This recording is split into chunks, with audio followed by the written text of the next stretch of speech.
las 19 horas con 37 minutos. Saludamos al economista Pablo Dávalos. Él es miembro del Foro de Economía Alternativa y Heterodoxa. Fue asesor en las mesas de diálogo que se dieron durante el gobierno de Guillermo Lasso, asesor de la CONAIE.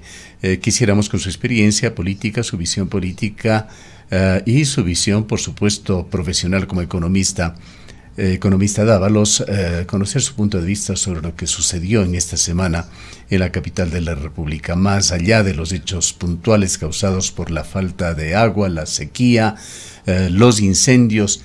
¿Qué es lo que pasó en Quito? Mitos y realidades. ¿Cómo vio usted esta semana? Primero que todo, un saludo muy cordial. Muchísimas gracias por esta invitación y, por supuesto, saludo a todas las personas que nos están escuchando a través de este medio. Efectivamente, en estos últimos días, la ciudad de Quito, entre otras ciudades, estuvo bajo ataque.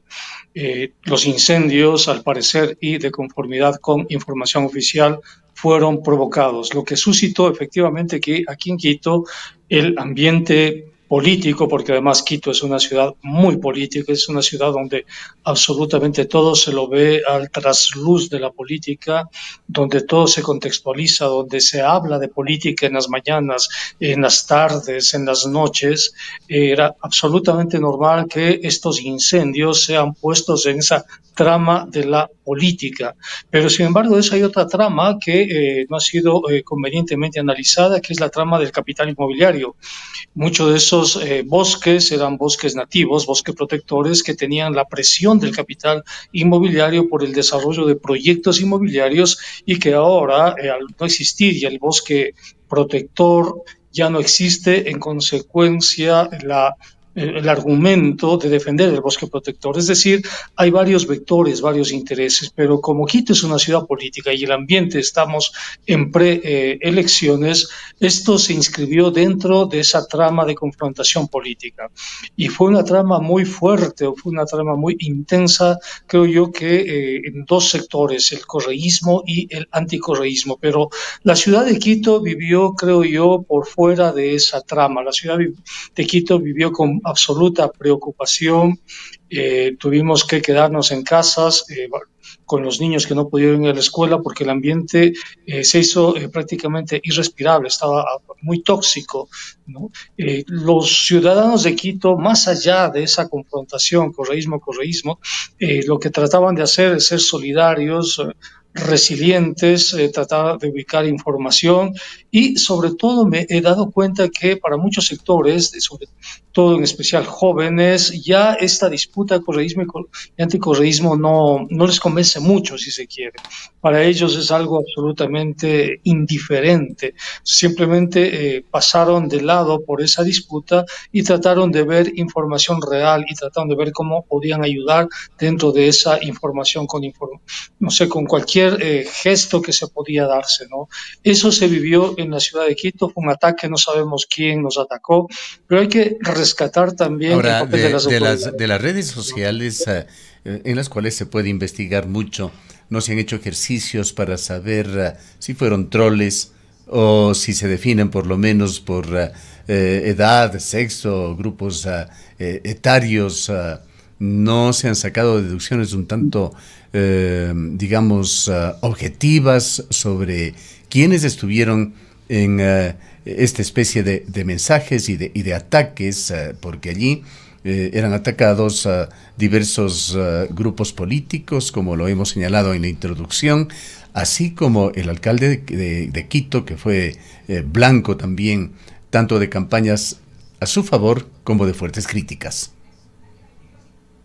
Mira, yo he sido crítico con respecto a la Revolución Ciudadana, pero yo creo que en esta oportunidad la imagen del alcalde sale muy robustecida porque la ciudadanía le vio al alcalde en el sitio de los hechos, la ciudadanía vio al alcalde tratando de solucionar los hechos, ¿no? A diferencia de otras circunstancias en que los alcaldes iban absolutamente internados y a ver qué pasaba desde lejos, y recuerda lo que pasó, por ejemplo, en las casas, en la Gasca, cuando hubo la inundación y murieron varias personas.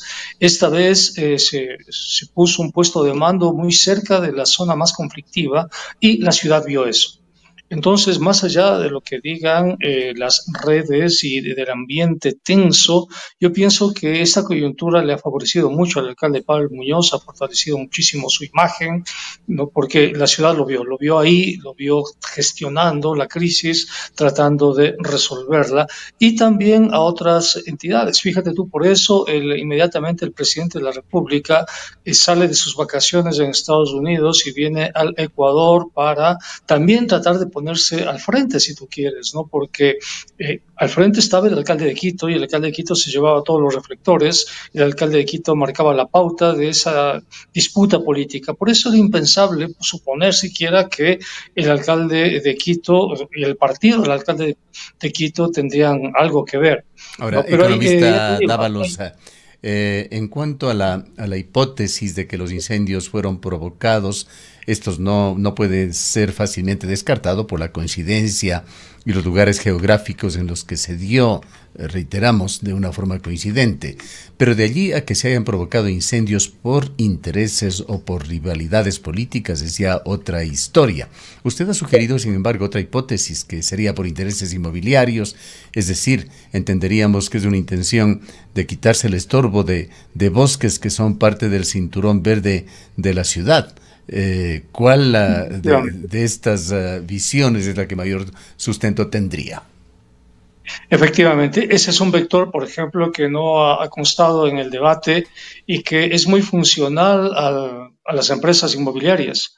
Las empresas inmobiliarias ejercen presión en los valles de Quito, donde hay regulaciones de acuerdo al PDOT, que es el Plan de Desarrollo y Ordenamiento Territorial de la Ciudad, y el PUX, que es el Plan de Uso y Gestión de Suelo, que tienen límites para crecer en los valles. Y además hay legislación para proteger a los bosques, porque esos bosques forman parte del cinturón verde de la ciudad.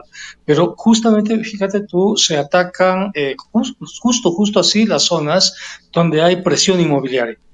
Es decir, en esas zonas, por ejemplo, el Cerro del Lauqui, donde hay proyectos inmobiliarios de grandes empresas, antes había un bosque protector, ahora ya no hay el bosque protector.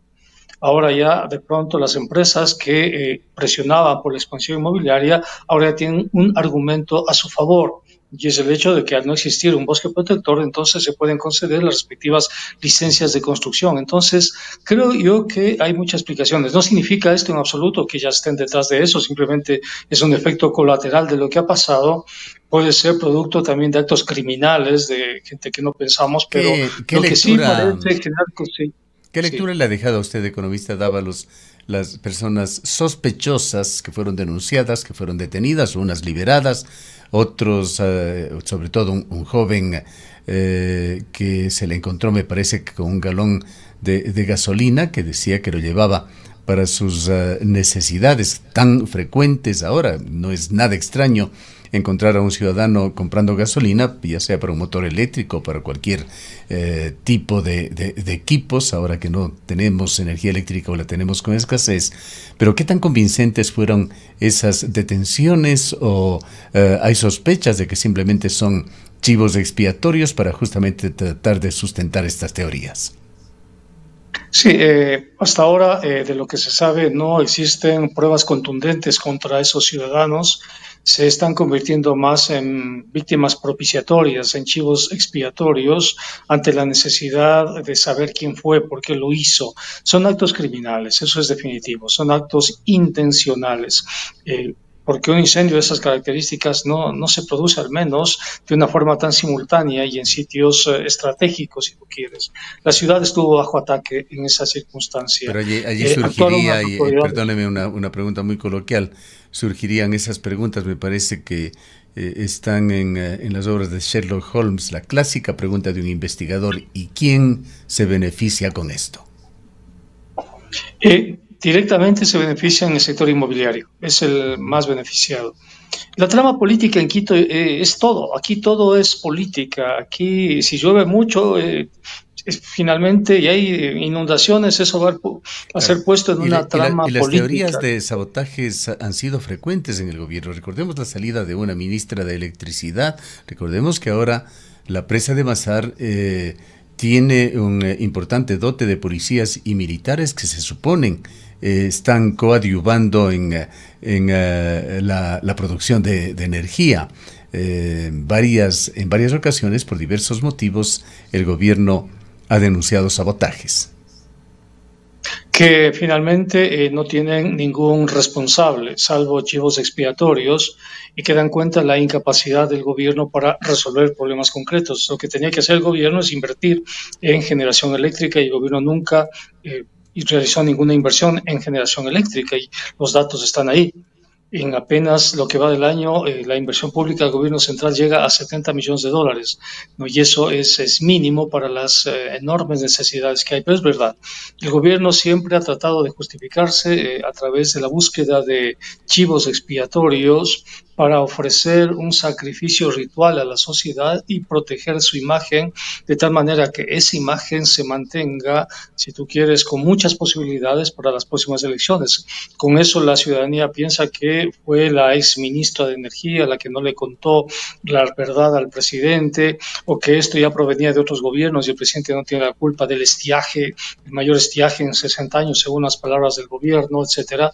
Pero lo que sí es evidente es que el gobierno no tiene capacidad, no ha tenido capacidad para resolver la crisis, no ha podido realizar adelante, creo yo, propuestas reales.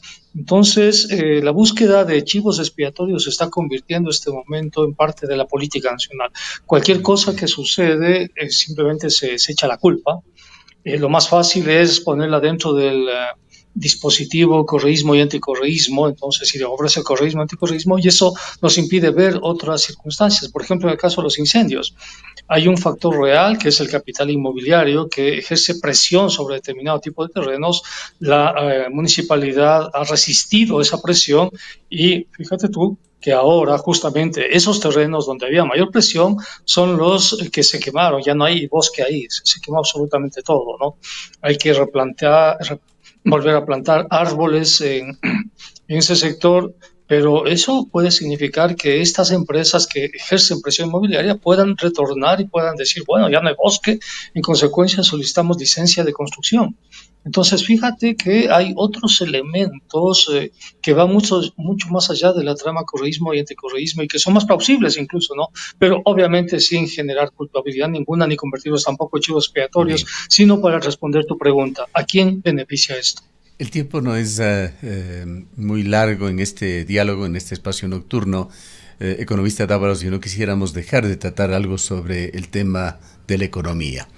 La deuda china en Ecuador fue cuantiosa durante el gobierno de Rafael Correa y fue también satanizada. No faltaron razones, hubo casos de corrupción. Fue una muestra de geopolítica de China.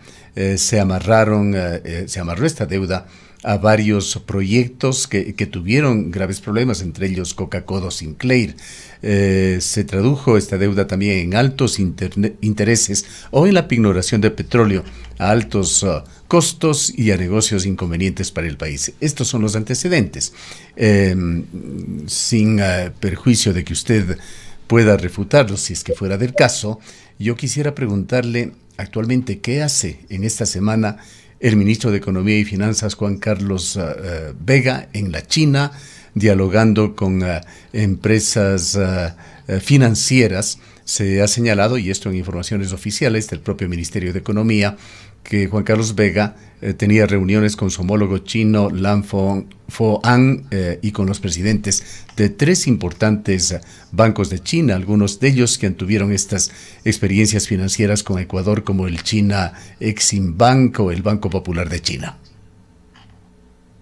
Están buscando dinero para algún proyecto emblemático que le permita sostener la candidatura de Noboa, que según los datos que existen es una candidatura que está cayéndose.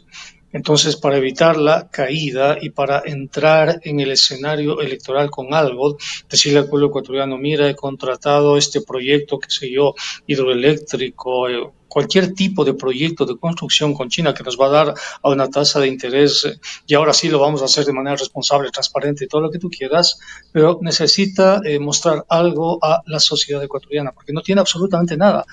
Mira que al menos Guillermo Lasso inauguró un poste. Noboa no tiene ni siquiera un poste que haya sido inaugurado por él. Todas las obras provienen de ejercicios anteriores y no puede reclamar ninguna obra. Entonces, ¿qué va a hacer?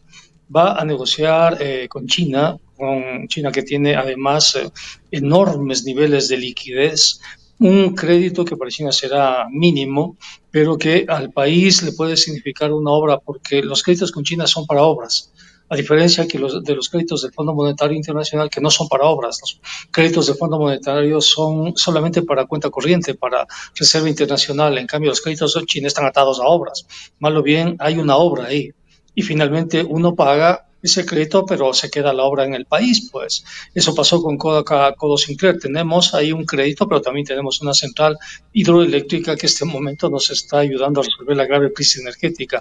Fueron a eso, fueron a explorar, fueron a buscar qué proyectos, fueron con una cartera de proyectos, explorar qué proyectos podían ser negociados con China para poder utilizar eso como argumento y proponerlo en las próximas elecciones.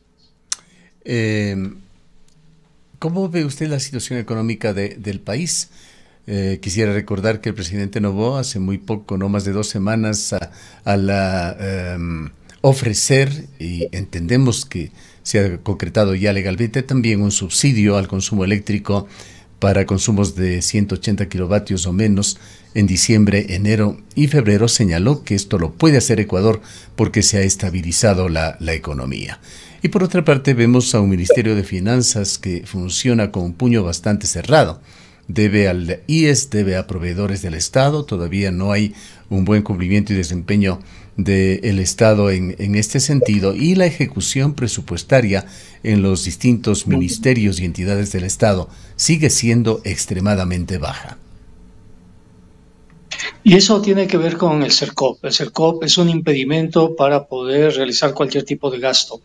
Y el CERCOP es un impedimento porque fue intervenido directamente por el Banco Central, por el Fondo Monetario, perdón, para justamente hacer difícil cualquier tipo de contratación pública. Pero el país vive varias crisis que no se han resuelto. Vive una crisis de seguridad ciudadana que no se ha resuelto y que por el contrario se sigue profundizando. Vive una crisis de empleo que tampoco se ha resuelto y la única válvula de salida es la migración. Hay cada vez más ecuatorianos que optan por migrar porque definitivamente aquí no existe la posibilidad de que encuentren un empleo.